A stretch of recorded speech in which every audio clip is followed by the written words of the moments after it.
নমস্কার ভিউয়ার্স।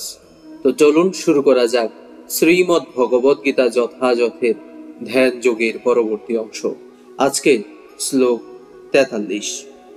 তত্র তং বুদ্ধি সংযোগং লভতে পৌর্বদেহিকম যততে চ তত ভূয় সংসিদ্ধৌ কুরুনন্দন। হে কুরুনন্দন, সেই প্রকার জন্মগ্রহণ করার ফলে তিনি তার পূর্ব জন্মকৃত পারমার্থিক চেতনার বুদ্ধি সংযোগ লাভ করে সিদ্ধি লাভের জন্য পুনরায় যত্নবান হন।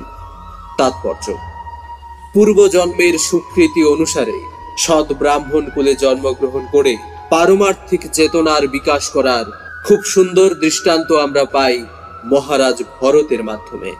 মহারাজ ভরত ছিলেন স্বসাগরা পৃথিবীর অধীশ্বর এবং তার সময় থেকেই দেবতাদের কাছে এই গ্রহটি ভারতবর্ষ নামে পরিচিতি লাভ করে। পূর্বে এটির নাম ছিল ইলাবৃত বর্ষ। পারমার্থিক সিদ্ধি লাভ করার জন্য ভরত মহারাজ খুব অল্প বয়সে সংসার ত্যাগ করেন, কিন্তু তিনি সিদ্ধি লাভে অক্ষম হন। পরবর্তী জীবনে তিনি এক সৎ ব্রাহ্মণ কুলে জন্মগ্রহণ করেন।